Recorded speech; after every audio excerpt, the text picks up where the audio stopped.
દૂધ આપણે આ દોણામાં જવા દેવું અને પછી આમાં ને આમાં આપણે ગરમ કરશું જાયફળ નહોતું અને પછી ઠરે પછી આપણે મેળવણ નાખવાનું છે.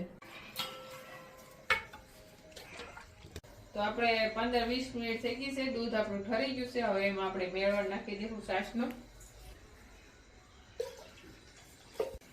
અને આપણે ઢાંકી દઈએ. સવાર સુધી આ દહીં મળી જાય પછી આપણે એને હાથની જેવડી ઓળી ઝારશું અને જે કઈ જાયફળના બી છે એ બધા આપણે અલગ લઈ લઉં. જેટલું છાશમાં ફરશે એટલું જાયફળના બી ફરવા દેવું.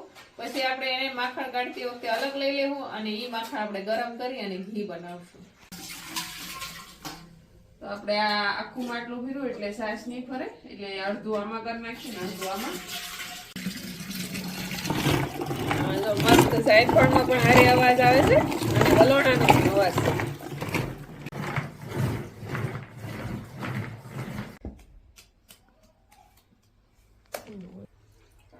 તો જાયફળ વાળા દહીં માંથી જે આપણે માખણ નીકળ્યું હતું એ મૂકી દીધું છે ગરમ કરવા ચૂલા ઉપર ભઠ્ઠામાં.